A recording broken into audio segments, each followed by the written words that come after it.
দুনিয়ার মানুষেরা ঘর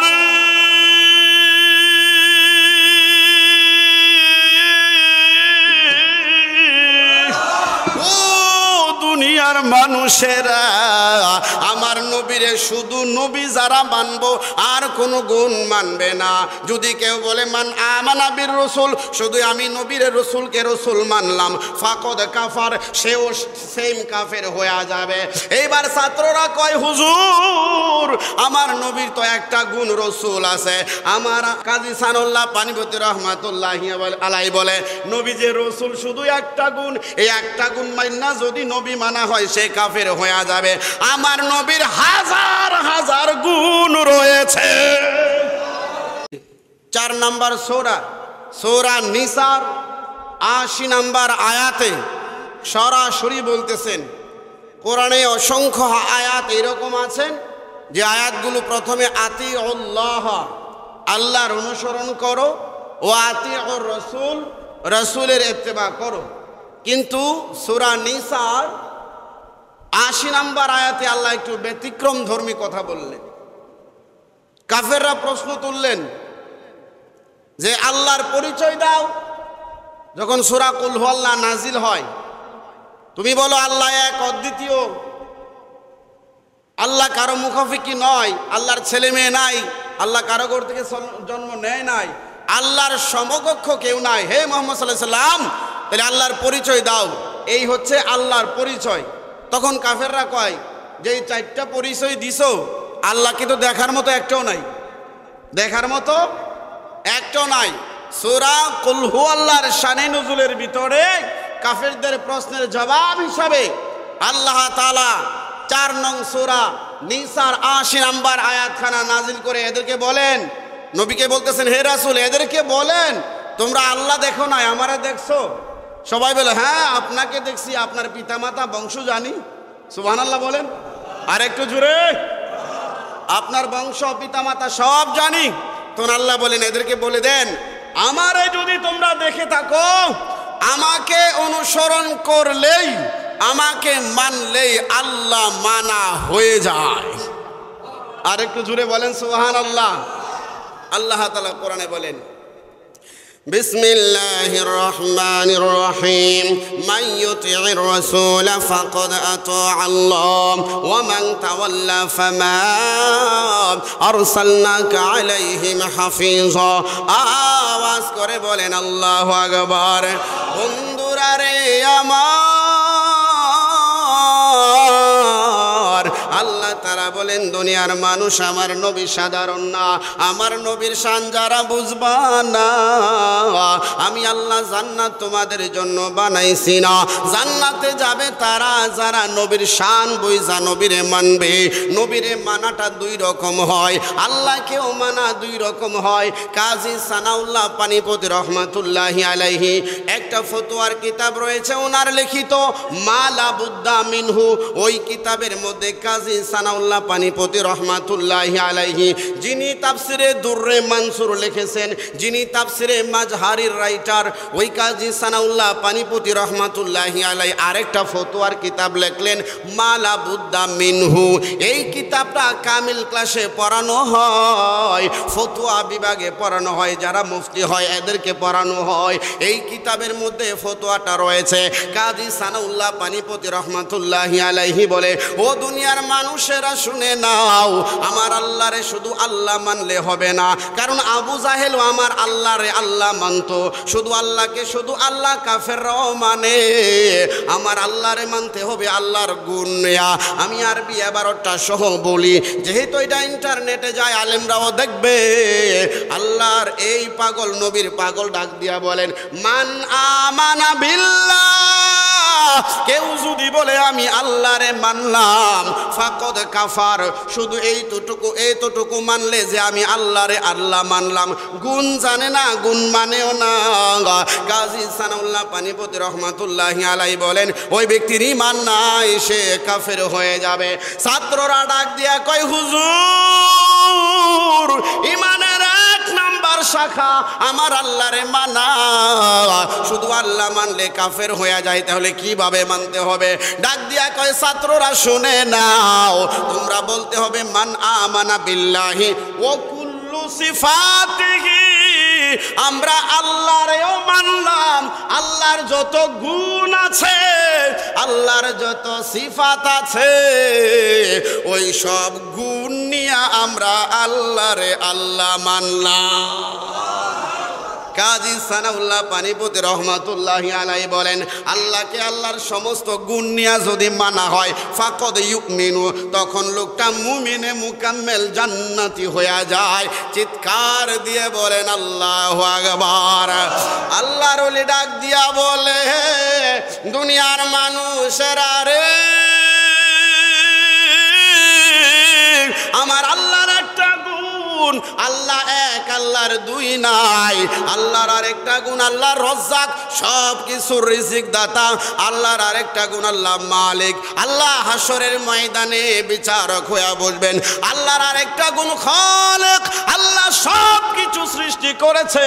এইভাবে আমার আল্লাহর ৯৯টা নামে ৯৯টা গুণ রয়েছে। ওই সবগুলো গুণ নিয়ে যারা আমার আল্লাহরে আল্লাহ মানবে, এরাই মুমিন হয়ে যাবে। এইবারে কাজী সানাউল্লাহ পানিপতি রহমাতুল্লাহি আলাইহি কয়, হিন্দুরা আল্লাহরে মানে কি মানে না? কহা মানে, তবে আল্লাহ যে এক এটা মানে কো না না, এরা কয় ৩৩ কোটি আল্লাহ। কয় খ্রিস্টানরা আল্লাহ মানে না? কহা মানে। কয়জন মানে? ওরা কয় ৩ জন মানে। একজন হলো আল্লাহ, আরেকজন আল্লাহ মারিয়াম, আরেকজন আল্লাহ ঈসা নবী। এই ৩ জনকে আল্লাহ মানে, এই ৩ জনকে তারা আল্লাহ মানে। আল্লাহ মানার পরেও আল্লাহর গুণ অস্বীকার করার কারণে তারা মুসলমান না কাফের? তারা কাফের। ঠিক এমন ভাবে আল্লাহর যেমন শুধু আল্লাহ মানলে হবে না, আমার আল্লাহর গুণ নিয়ে মানা ফরজ। এইবার কাজী সানাউল্লাহ পানিপতি রহমাতুল্লাহি আলাইহি কয়, দুনিয়ার মানুষেরা ঘরে,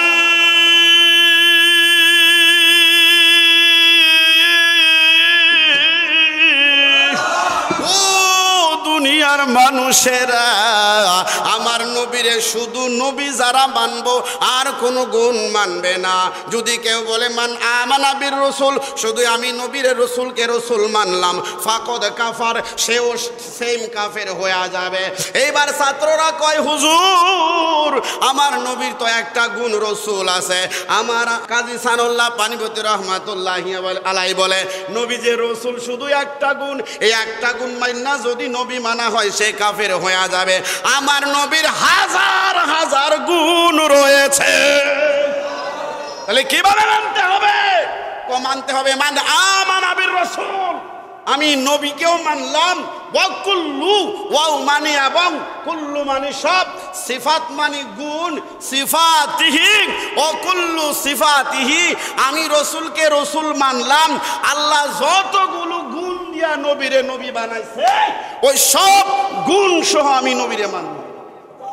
চিৎকার দিয়ে বলেন, আমাদের নবীর একটা গুণ, আমার নবী নূর। তাহলে নবী মানলেন, নবী নূর, এই গুণটা মানলেন না, তাহলে মুমিন হতে পারবেন না। আমার নবীর আরেকটা গুণ, ইচ্ছা করলে আমার নবী এই তালুকদার বাড়ি আসতে পারে কি পারে না? এই যে এটা একটা আমার নবীর গুণ। এই গুণ ছাড়া যদি কেউ নবীরে নবী মানে ঈমান থাকবে না, নবীও মানা লাগবে। নবীর যত কোয়ালিটি আছে, ওই কোয়ালিটিগুলো নিয়ে আমার নবীকে নবী মানা লাগবে। এইবার কাজী সানাউল্লাহ পানিপতি রহমাতুল্লাহ আলাইহি বলেন, আমার নবীর অসংখ্য গুণ আছে। তুমি আমি থুতু দিলে নাপাক হয়ে যায়, তোমার আমার প্রস্রাব নাপাক, আমার নবীর প্রস্রাব মুবারক পবিত্র। তোমার আমার রক্ত নাপাক, আমার নবীর রক্তগুলো পবিত্র। তোমার আমার ঘামগুলো নাপাক, এই ঘাম দুর্গন্ধ আসলে মানুষ কাছে থাকে না। একদিনের ঘামের জামাটা যদি ঘরে রাইখা দেন, পরের দিন আপনার কাছেই ভালো লাগবে না, আর কারো কাছে ভালো লাগবে, এটা জানার দরকার নাই। আপনার জামাটা আপনার কাছে ভালো লাগবে না, ঠিক কি না?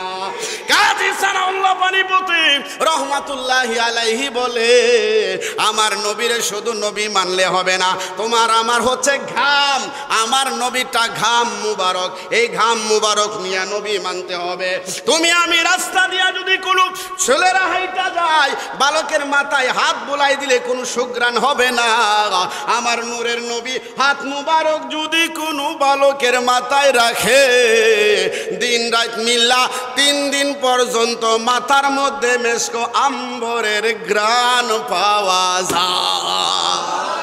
আরো চিৎকার দিয়ে বলেন আল্লাহু আকবার। তোমার আমার দোষের অভাব নাই।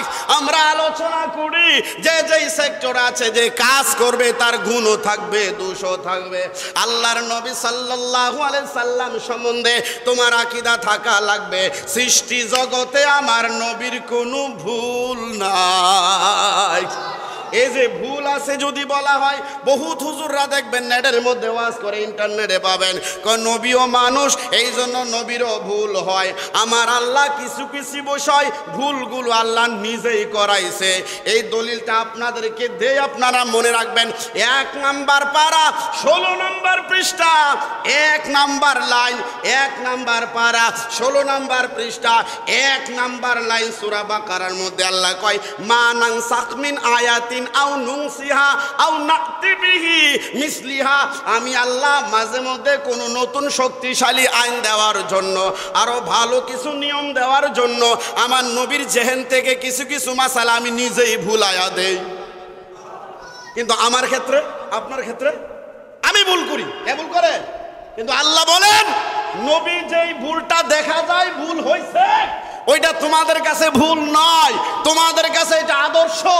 আমি আল্লাহ এটা নবীর ইচ্ছা কইরাই জেহেন থেকে সরায় দেই, যেন তোমাদের একটা বিধান সহজ হয়ে যায়। সুবহানাল্লাহ। তাহাজ্জুদ নামাজ আমার নবীর উপরে ফরজ ছিল। কি ছিল?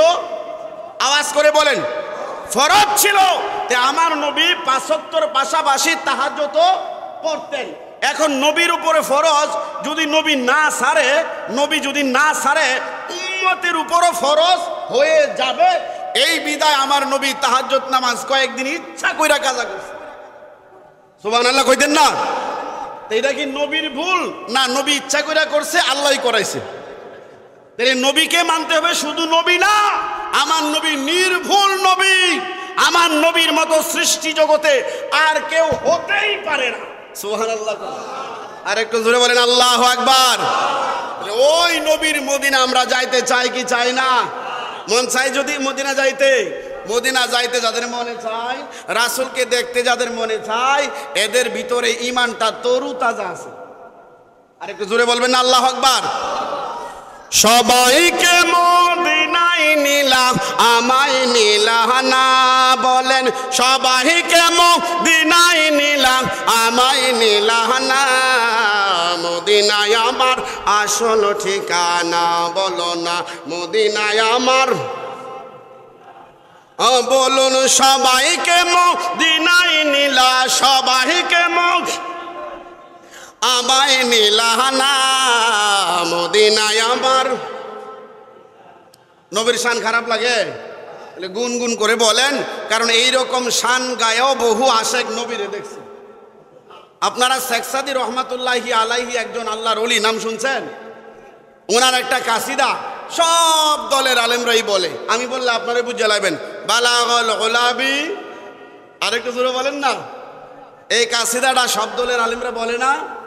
এই কাসিদার মধ্যে 4টা সেন্টেন্স আছে, 4টা পদ আছে। এর মধ্যে উনি 3টা পদ বানায় ঘুমায় গেছে, পারেন আর কি।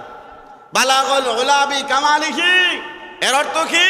বালাগল গোলাবি, গোলাবি কামালিহি, আমার নবীর কামালিয়াত সৃষ্টি জগতের সর্বোচ্চ, সর্বস্তরের উচ্চ পৌঁছা গেছে, কামেল হয়ে গেছে।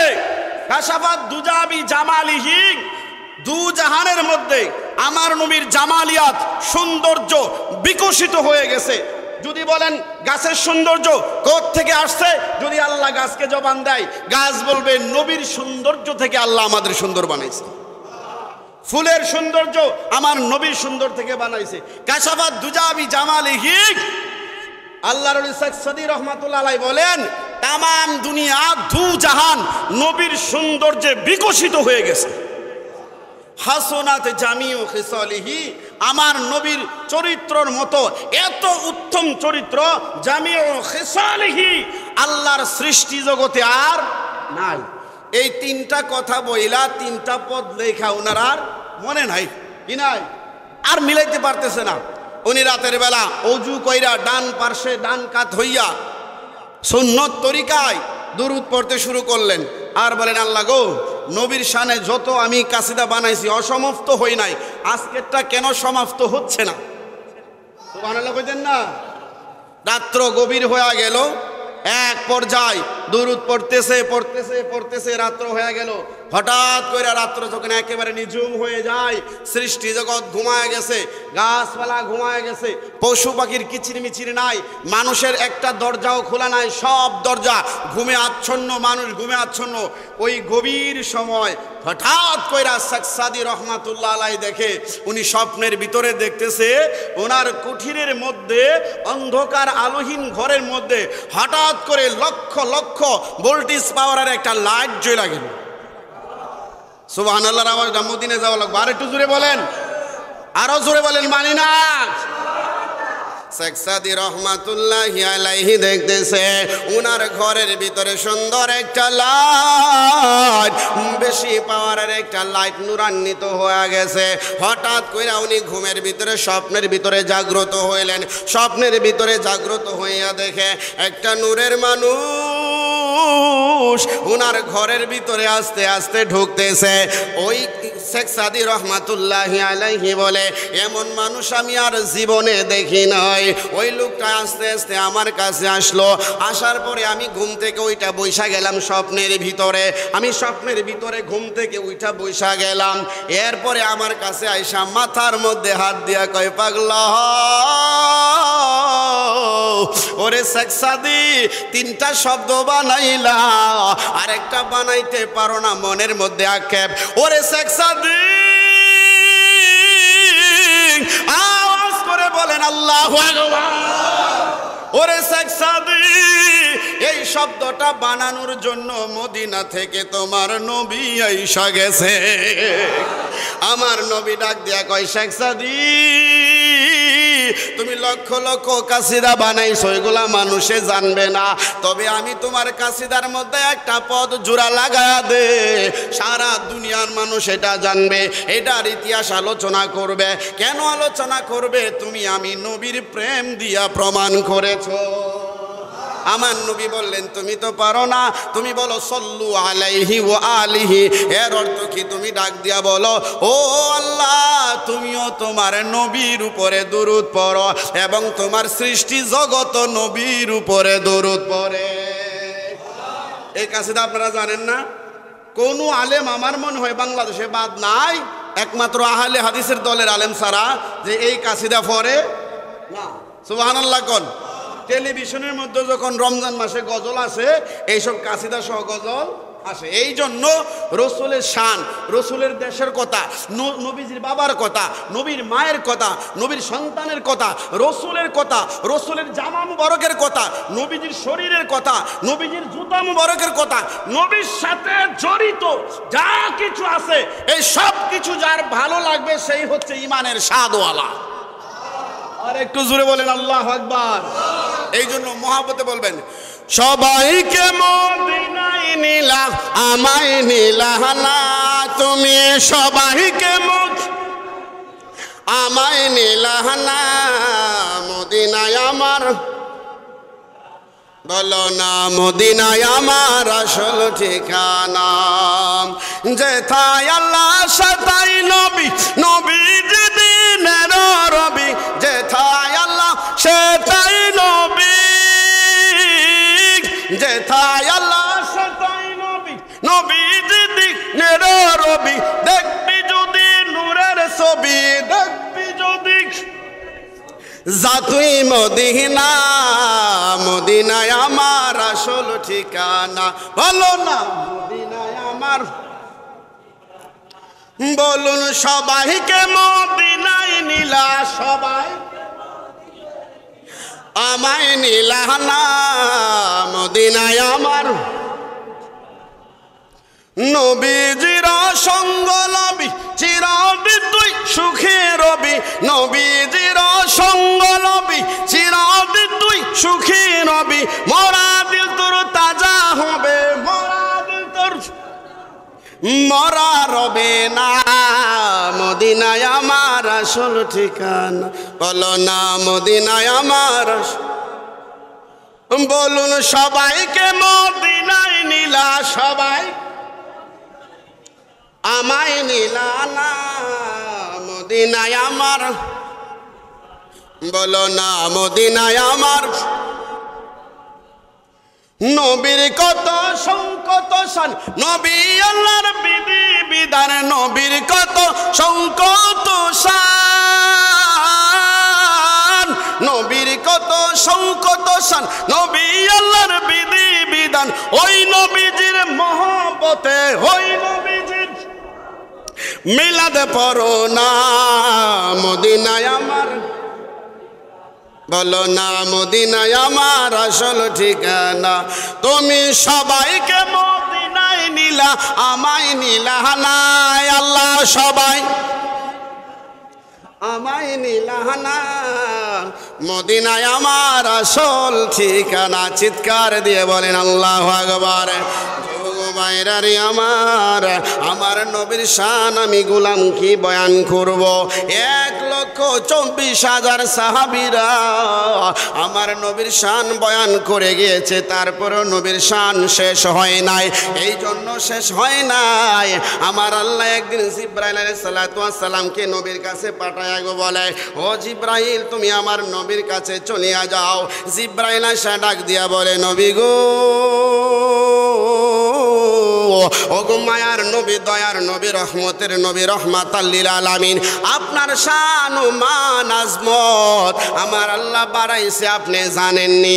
আমার নবী বলে আল্লাহু আলাম, আমার আল্লাহই ভালো জানে। নবীজি জানি বা জানি না কিছুই বললেন না, বললেন আল্লাহই ভালো জানে, আল্লাহর দিকে নিসবত করলেন। এমন টাইমে জিবরাইল ডাক দিয়া কয় নবী ইহি গো,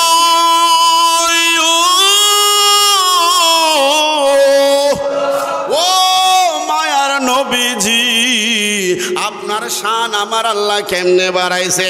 আমার আল্লাহর নামাজ আনে থাকবো, আল্লাহর ইবাদত হিসাবে আজান দেয়া হবে, ওই ইবাদতে আপনার নাম রাখা হবে, একামতের ভিতরে আপনার নাম থাকা হবে।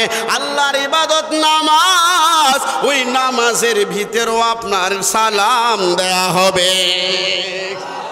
আমার আল্লাহ ডাক দিয়া কয় জিবরাইল আরো বইলা দাও, যেখানে আমার আল্লাহ সেখানে আমার নবী থাকবো। কোনো জায়গায় এমন হবে না যে আল্লাহর নাম আছে নবীর নাম নাই, এমন একটা জায়গা আল্লাহ বানায় না। অর্থাৎ যেখানে আমার আল্লাহর নাম উচ্চারণ হবে ওখানে নবীর নাম বলা লাগবে। এই জন্য আমার নবী বলে সাহাবীরা, তারপরও এগুলা শোনার পরেও কিছু মানুষ থাকবে আমি নবীর শান বুঝবে না, আমার বিরোধিতা করবে। আবু দারদা রাদিয়াল্লাহু তাআলা আনহু থেকে হাদিস খানা বর্ণিত, জিকরে জামিল কিতাবের 20 নম্বর পৃষ্ঠার প্রথমের মধ্যে হাদিস খানা রয়েছে।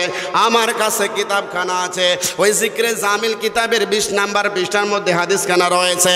হযরতে আবু দারদা রাদিয়াল্লাহু তাআলা আনহু বলেন, আন আবি দারদা রাদিয়াল্লাহু তাআলা আনহু ক্বালা ক্বালা রাসূলুল্লাহ সাল্লাল্লাহু আলাইহি ওয়াসাল্লাম হুব্বুকা শাইয়ুমি ওয়া ইউসিম। আমার নবী ডাক দিয়া বলে সাহাবীরা রে, ও সাহাবীরা, যে যারে ভালোবাসে ওই ভালোবাসার ব্যক্তির দোষ তার চোখে কোনোদিন লাগবে না। ওই ভালোবাসার ব্যক্তির দোষ খুঁজা থেকে আমার আল্লাহ তার দৃষ্টি অন্ধ বানায়া দেবে। যারে ভালোবাসা হয় তার দোষ তার চোখে লাগবেই না। হুব্বুকা শাইয়ুমি, আমার আল্লাহ তারে অন্ধ বানায়া দেবে। আর যে যারে ভালোবাসে তার দুষ্কুটি শোনা থেকে কানকে আমার আল্লাহ ইউসিম বদির বানায়া দেবে। আবু দারদা রাদিয়াল্লাহু আনহু বলেন, আমার নবী বললেন যারা আমারে ভালোবাসে এরা আমার দোষ খুঁজবে না, জীবনে তাদের চোখে দোষ লাগবে না, এরা আমার দোষ শুনবে না, শুনতে তারা ভালো পাবে না। সব সময় আমি নবীর ভালো সাইড নিয়েই তারা ব্যস্ত থাকবে। আরো জোরে বলেন সুবহানাল্লাহ। এটার প্রমাণ বাস্তব দুনিয়া আছে। এখানে এইখানে যারা আছে প্রত্যেকেই তার প্রমাণ। দুনিয়ার মধ্যে যে যার দল করে, হাজার দোষ থাকলেও দোষ জানে, তারপরেও বলে কনারে, তারপরে বলে আমার দলের এই দোষ আছে, আমার দলের এই সব ঘুষ খায়, সরকারি টাকা খায়, চাইল মাইরা দেয়, বলে বলে না? এগুলো বলে অপর পক্ষ। কোন পক্ষ? অপর পক্ষ। কেন বলে না নিজের দলের কথা? এই দল আমি করি, এই দলকে আমি ভালোবাসি, এই জন্য এই দলের দোষটা বললে আমার কাছে ভালো লাগে না। এটার প্রমাণ তো আপনি হয়ে গেলেন, আমি হয়ে গেলাম। ঠিক নবীকে আমরা যারা ভালোবাসবো, আল্লাহর কসম করে বলি, আল্লাহর কসম করে বলি, আল্লাহর কসম করে বলি, নবীর দোষ তার চিন্তার মধ্যে আসবে না। কারণ কেন আসবে না? নবীর দোষ থেকে তার চোখ আল্লাহ অন্ধ বানায় দেবে। নবীর দোষ তার চিন্তার মধ্যে আসবে না, তার কানে শুনবে না। নবীর দোষ শুনলেই তার মধ্যে এমন লাগবে যেমন ভারত দিয়ে আগুন লাগলে ফাইটটা যা, তার রাগে জিদ্দে এমন ফাইটটা যেতে যাবে। নবীর শানে তুমি বেয়াদবি করো, সহ্য করতে পারবে না। যেই নবী সারা কিয়ামতের ময়দানে অন্য নবীরাও কথা বলবে না। সুবহানাল্লাহ কোন? আচ্ছা বলেন তো, আদম থেকে ঈসা নবী পর্যন্ত সব নবী কি জান্নাতি না? জান্নাতি না? এরা কি হিসাব দিয়া জান্নাতে যাওয়া লাগবে না? জান্নাতি হয়ে আছে। আরো জোরে বলেন, হিসাব দিয়া না। নবীদেরকে আল্লাহ যখন বানাইছে তখনই জান্নাতি। নবীরা কখনোই জাহান্নামে যাবে না। বলেন, নবীরা কখনোই জাহান্নামে যাবে না। তাহলে নবীরা পর্যন্ত জান্নাত হালাল, এরপরেও জান্নাত এদের জন্য হুররিমাত আলাল আম্বিয়া হাত্তা আদখুলাহা। আল্লাহর নবী সাল্লাল্লাহু আলাইহি সাল্লাম বলেন, আমার মাধ্যমে জান্নাত উদ্বোধন হওয়ার আগ পর্যন্ত সকল নবীর উপরে আল্লাহ জান্নাত হালাল রাখছে। আমি যাওয়ার আগ পর্যন্ত এই হালাল জান্নাত ওই হালাল নবীদেরকে আল্লাহ হারাম করে রাখছে। যখন কেউ জান্নাতে যাইতে যাবে বলবে কে? ইদ্রিস নবী অলরেডি বলেছিল আনা ইদ্রিস। তখন ফেরেশতারা বলেছিল, ও ইদ্রিস, জান্নাতের যিনি আলা, জান্নাতের যিনি বালা, জান্নাতের যিনি উদ্বোধন করবেন, জান্নাত যিনি আয়সা সূচনা করবেন, তোমাদের আলা কই? তোমাদের ভর কই? তোমরা ভর যাত্রী আগে আয়সা পড়ছো, মানে মুহাম্মদ সাল্লাল্লাহু আলাইহি সাল্লাম কই?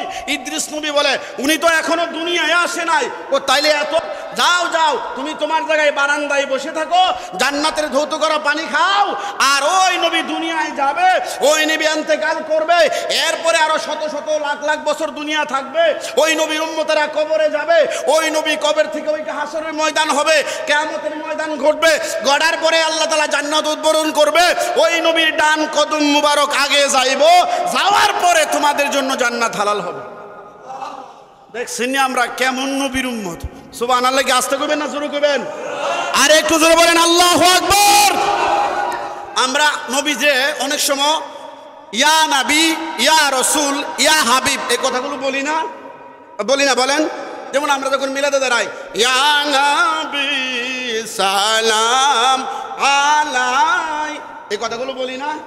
এই কথাগুলো যখন বলি আপনারা দেখবেন কিছু ভাইয়েরা আছে, এরা কইব ইয়া নবী কোনো হাদিসে নাই, ইয়া নবী কোনো কোরআনে নাই, আল্লাহর নবী ডাকতে হবে ইয়া আইয়ুহান নবী। ইয়া নবী বললে বেয়াদবি হয়, আর ইয়া আইয়ুহান নবী বললে সম্মানিত হয়। এই কথাটা আপনারা ভাঙ্গে দেয়, ভাঙ্গে দিলে আপনারাই বুঝবেন। আচ্ছা, কুলিয়া সূরা কারা পারেন? কুলিয়া আইয়ুহাল কাফিরুন সূরাটা কারা কারা পারে? একটু হাত তুলেন তো দেখি। এন আপনাদের ফেসে বাড়াইতাম না, একটা মাসালা বাদন। বলেন, কুলিয়া আইয়ুহাল কাফিরুন সূরাটা যারা যারা পারেন হাত তোলেন। আমার মনে হয় সবাই পারে, অনেকে লজ্জায় তুলতেছে না, বেশির অংশ মানুষই। আচ্ছা বলেন তো, কুলিয়া আইয়ুহাল কাফিরুন, ইয়া আইয়ুহান নাবিয়্যু, আইয়ুহাল কাফিরুন শব্দ এক না? তাহলে যারা আপনাদেরকে বুঝাইতে চায় ইয়া নবী বললে সম্মান হয় না, ইয়া আইয়ুহান নবী বলতে হবে, এটা না বললে সম্মান হয় না, তাহলে আপনাদের কি মনে হয় আল্লাহ তাআলা কাফেরদেরকে সম্মান দেওয়ার জন্য বলছে আইয়ুহাল কাফিরুন? এই কথাটা আপনারা খেয়াল করে নাই, খুব মন দিয়ে শুনেন। বলেন, আল্লাহ কি কাফেরদেরকে সম্মান দিয়ে ডাকছে? হে রাসূল, কুলিয়া আইয়ুহাল কাফিরুন, আপনি কাফেরদের বলেন সম্মানিত কাফেরগণ, এটা কি ব্যাখ্যা হবে? না। আইয়ুহাল কাফিরুন, আইয়ুহা শব্দটা সম্মানের সমূহ হয়, অসম্মানের সমূহ হয়, এটার ব্যক্তিগত কোনো অর্থ নাই। যেমন উ এবং এন্ড, এদের নিজস্ব কোনো অর্থ আছে? বলেন, নিজস্ব কোনো অর্থ আছে? যে কোনো একটা শব্দকে আলাদা করতে, যে কোনো একটা শব্দ তৈরি করতে উ এবং এই শব্দগুলো ব্যবহৃত হয়। নিজে থেকে এদের কোনো পাওয়ার নাই, ঠিক কিনা বলেন? ঠিক।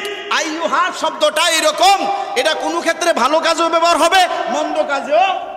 এখন যারা বলে যে নবীর শানে ইয়া নবী বললে বেয়াদবি হয়, তাইলে ইয়া আইয়ুহান নবী বলে সম্মানিত হয়। আপনারা দেখবেন ওয়াজগুলো, আমি নাম বলতেছি না বক্তাদের, আপনারা নেট চালান, আপনারাও জানবেন। এরা এই ব্যাখ্যাটা, এই যুক্তিটা আপনাদের দে, আর আমি ডাইরেক্ট দলিল দিলাম কোরআনের। কুল ইয়া আইয়ুহাল কাফিরুন। এই দুনিয়ার আমার মনে একটা ন্যূনতম মুসলমান যে কিচ্ছু জানে না, সেও বলবে না যে আল্লাহ আইয়ুহাল কাফিরুন বলে কাফেরদেরকে সম্মানিত বুঝাইছে, এই কথা বলবে? আপনারা এখানে যারা আছেন, একজনের কি মনে হয় যে কাফেরদেরকে আল্লাহ বলছে হে সম্মানিত কাফেরগণ? কিন্তু শব্দ তো একই, আইয়ুহান নাবিয়্যু আইয়ুহাল কাফিরুন, একই শব্দ। এই আইয়ুহা শব্দের মধ্যে সম্মান নাই। সম্মান হচ্ছে আল্লাহর কাছে যার যত মর্যাদা বেশি, শব্দ যেইটাই হোক ওইটা দিয়ে আল্লাহর কাছে সে সম্মানিত। আর একটু দূরে বলেন। আর ইয়া নাবি, এটা অতিরিক্ত ব্যবহারের কারণে ইয়া আইয়ুহান নাবি ইয়া নাবি হয়েছে। মানে অতিরিক্ত ব্যবহারের কারণে ইয়া আইয়ুহান নাবিটা ইয়া নাবি। ইয়া নাবি শব্দের আরবি অর্থ আইয়ুহান নাবি। সুবহানাল্লাহ বলেন। তাহলে এখন বলেন, এই কথা খালি এখানে না, আর একটু কষ্ট আপনাদের দেই। এখন কিতাব দেখাইতে পারতাম না, সময় কম, মাত্র 2-3 মিনিট টাইম আছে। আচ্ছা বলেন, আল্লামা মামুনুল হক সাহেবরে কারা কারা চিনেন? চিনেন না? আচ্ছা থাক, ওনার আব্বারে হয়তো অনেকে চিনেন না, আমি নামটা বলি, আরো কয়েকবার বলছিলাম। আল্লামা আজিজুল হক সাহেব, নাম কি বলেন? আল্লামা আজিজুল হক রহমাতুল্লাহ আলাই। কেন রহমাতুল্লাহ আলাই বলছি? কারণ আছে। আমার কাছে মনে হয় উনি আল্লাহর ওলি। সুবহানাল্লাহ কোন? কেন মনে হয় এটা আপনারাও জানবেন। ইন্টারনেটে চার্জ দিয়েন যে আল্লামা মামুনুল হক সাহেবের আব্বা, এভাবে চার্জ দেওয়ার পরে দেখবেন ওনার একটা ভিডিও আসে। মামুনুল হক সাহেব বলতেছে, আব্বা আপনার একটা মাদ্রাসা আছে, আপনি জানেন? উত্তর দিতে পারে না।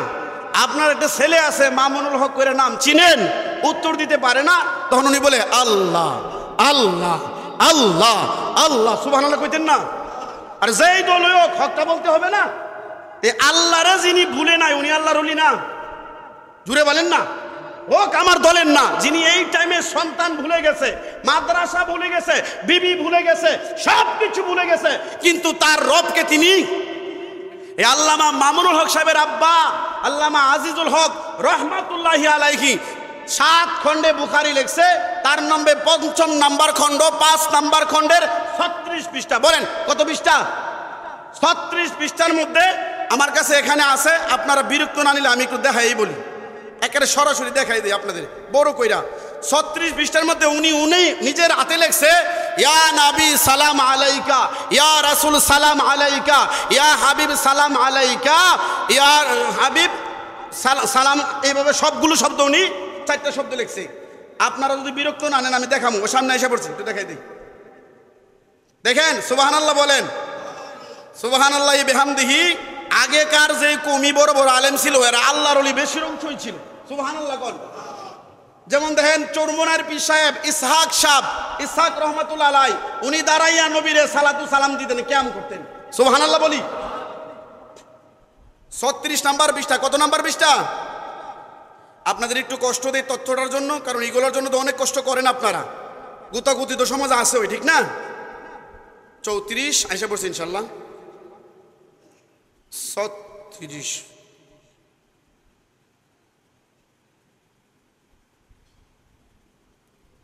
আগে ভার করে রাখা দরকার ছিল। হ্যাঁ আচ্ছা যাই হোক, তারপর কিতাব আমার কাছে আছে, এই মুহূর্তে আমি তাড়াতাড়ি লিখে পারতেছি না, এখানেই আছে। আপনার নামাজের পরে যাদের দেখতে ইচ্ছা, মনটারে জোড়াইতে মন চা, যে মামুনুল হক সাহেবের আব্বা নিজে লিখে গেছে, আসসালাতু আসসালামু আলাইকা ইয়া রাসূলুল্লাহ, আসসালাতু আসসালামু আলাইকা হাবিবাল্লাহ। এই ইয়া শব্দ, ইয়া নবী আল্লাহ, মামুনুল হকের আব্বা লেখা গেছে। এই জন্যই যে একটা ভালো কাজ করছে, ওনার জন্য আমরা সবাই দোয়া করি, আল্লাহ ওনাকে তুমি নবীর সাথে জান্নাতি দিয়ে দাও। আর একটু জোরে বলেন আমিন। এরা রসুলের শান বুঝছে, আল্লাহ তাআলা আমাদের বুঝার তৌফিক দান করুক। নবীর শানের সাথে আমাদের যেন মরণ হয়, রসুলের শানের সাথে যেন আমাদের মৃত্যু হয়, রসুলের গুলাম হিসাবে, রসুলের খাদেম হিসাবে যেন জান্নাতে আল্লাহ আমাদের জায়গা করে দেয়। সবাই বলি আমিন।